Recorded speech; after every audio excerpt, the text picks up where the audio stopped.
Hello everyone, welcome to my channel, Deriving Me Crazy Math Help. For those of you who are new to this channel, my name is Tori and I created this channel as a way to help people to sharpen their math skills and gain a better understanding of the topics they learn in math class. Today's topic idea was a suggestion from @muktuksings on Instagram. That is spelled MUKTUKSINGS. And they suggested that I create a video on matrices, which are an ACT math subject test concept. I will be covering this topic to help clear the air on matrices for the ACT and to gain a better understanding of them in their entirety. But here's one quick note that matrix is a singular word for matrices, and matrices is obviously the plural form of the word. I learned this by accidentally inputting matrices with an X into Google, and Google was telling me that I was wrong, and it said, "Don't you mean matrices?" So I know it's not English class, but I just want to let you know. Now let's introduce some of the basic rules for adding, subtracting, and multiplying matrices. So the addition and subtraction rule for matrices is that you can only add or subtract matrices of exactly the same dimensions. Examples of this are matrices that are 2 by 2, so that'd be 2 rows, 2 columns, and 2 rows, 2 columns. The rule for multiplication states that you can only multiply 2 matrices if the number of columns in the first matrix is equivalent to the number of rows in the second matrix. An example of this is that you can multiply a 2 by 3 and a 3 by 2 matrices since they fit this rule, and they will produce a product with the dimensions 3 by 3. The main focus of this video will be on adding and subtracting matrices, but I will also go over scalar multiplication, which I also believe is very important and also almost more important than fully multiplying out matrices, which may not be covered as extensively on the ACT math subject test. Although I will show one problem where we will figure out the dimensions of the product of multiplication with matrices and also complete a full multiplied out matrices multiplication problem. I will also explain the differences between multiplication of matrices and also scalar multiplication. I will be sure to post these rules that I have listed earlier for multiplication and subtraction on my website so that you can see them on your own time outside of the video. My website is www.derivingmecrazymathhelp.weebly.com. Now let's get started on adding and subtracting matrices. Remember that the rules for adding and subtracting matrices are that you can only add or subtract matrices of exactly the same dimensions. In this sample problem right here, we have 2 matrices that are 2 by 2s. That would mean 2 rows and 2 columns. And when adding matrices, you need to add by each number from one number to another. So we're adding 2 to 4, -4 to -1, 1 to 2, 3 to 0. As you can see, it all depends on the position of the numbers, and that is how you're adding them. So here, let's construct our sum here, the final matrix. So we have 2 plus 4, which is 6, -4 plus -1, which is -5, 1 plus 2, which is 3, and 3 plus 0, which is 3. This is our sum matrix. So now I took the same numbers and matrices from the previous problem, and instead of adding them, we will be subtracting them. And subtraction works the exact same way that addition works, where you are going by each number in its position and subtracting or adding it. So let's find the difference here between these two matrices. So 2 minus 4 is going to be -2. -4 minus -1 is -3. Now 1 minus 2, -1. 3 minus 0 will be 3. And there you go.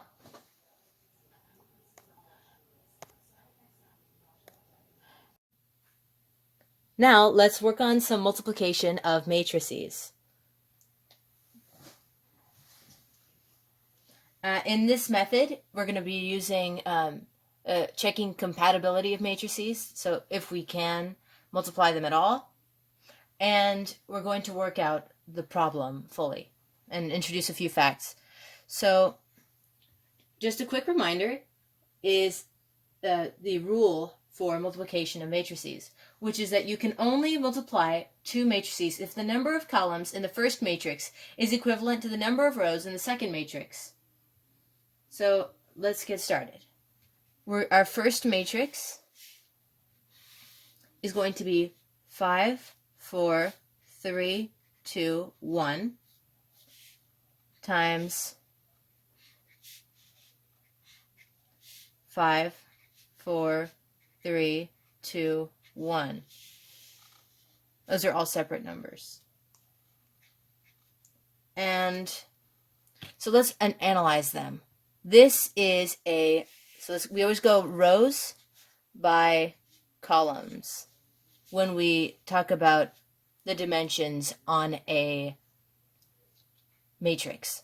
So this one has 5 rows and 1 column, and this has 1 column and 5 rows. Usually when I do this, I look at the ones that are closest to each other and that are identical. So it's the 1 and the 1 here, and when I analyze them, I cross out the ones because I know they're gone now. We're ignoring these since they are the ones that are the same. It's always the number of columns from the first matrix and the number of columns from the second, or the number of rows from the second matrix that have to match up. And that's why I cross those out. Now we eliminate them, and our product matrix is going to be a 5 by 5 matrix. Now we know what its dimensions will be. So now we can get started. So let's start by multiplying 5, this top number right here on the first matrix, by each of these terms right there in the second matrix. So 5 times 5 is 25. 5 times 4 is 20. 5 times 3 is 15. 5 times 2 is 10. 5 times 1 is 5. Now let's do 4 times 5, which is 20. 3 times 5, which is 15. 2 times 5, which is 10. 1 times 5, which is 5. And now let's do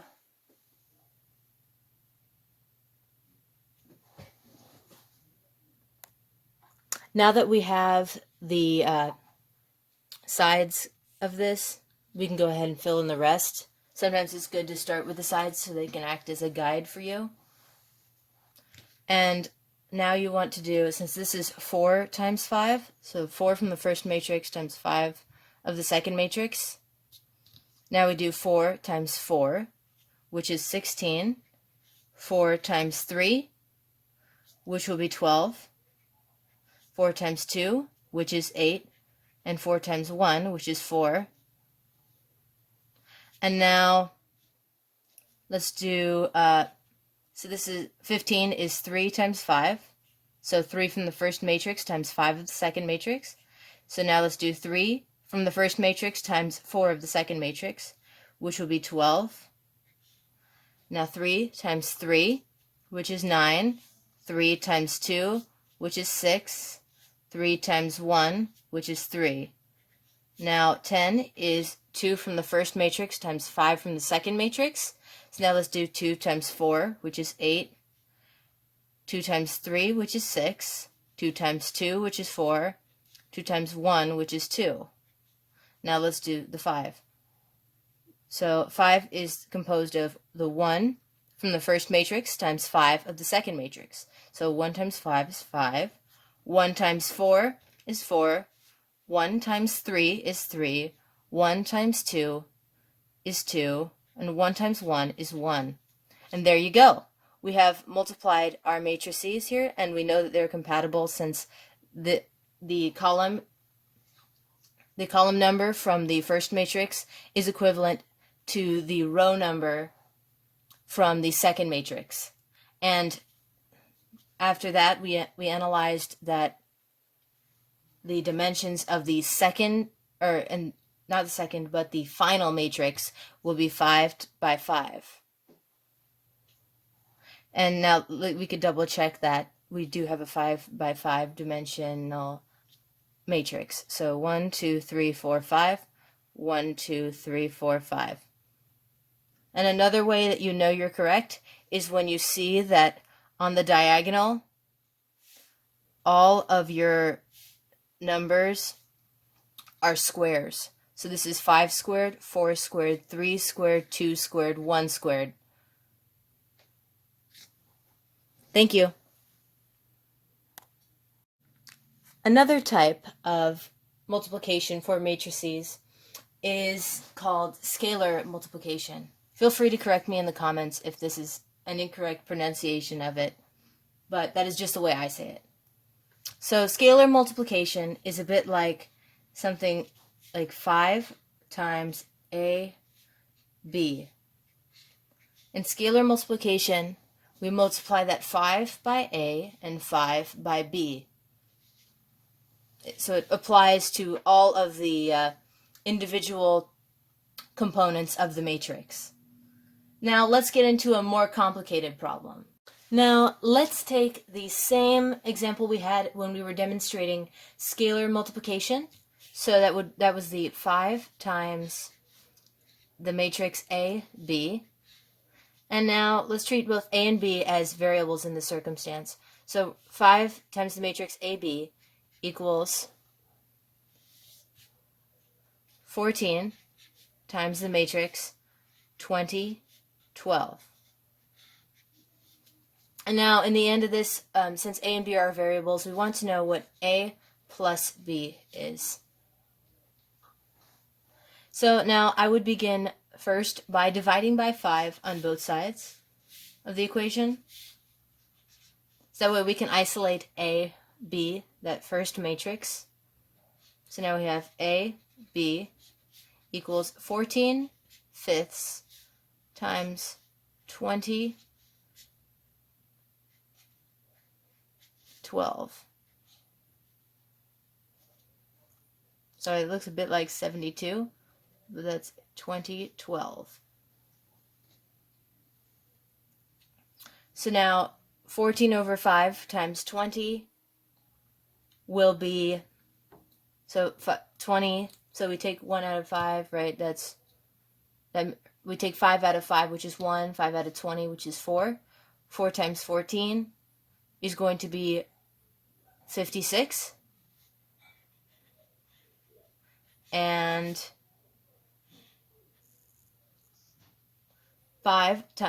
14 over 5 times 12. So 14 times 12, that's going to be 140 plus, so let's do it, 14 times 2, 28. So 168 over 5. And now we know what A and B are. A is 56 and B is 168 over 5. So now all we need to do is add them up since we know what they are. So like I said, A is 56, B is 168 over 5. I know this since I'm looking at their positions in the matrix. That helps me to indicate which one is which. So now we have 56 times 168 over 5. And if you make common denominators and everything, you will get your final answer as 448 over 5.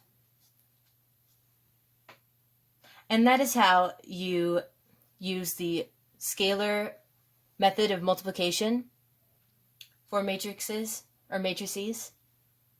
And this method in particular might be seen a little bit more on the ACT. From a lot of my research that I've done, I've seen that a lot of the multiplication that is the multiplying two matrices together will not be seen as much on the ACT, if you were wondering, but I would still be very prepared for it and know, like on the diagonal, that all of the numbers are squares. You can kind of rewatch the video and refresh on that.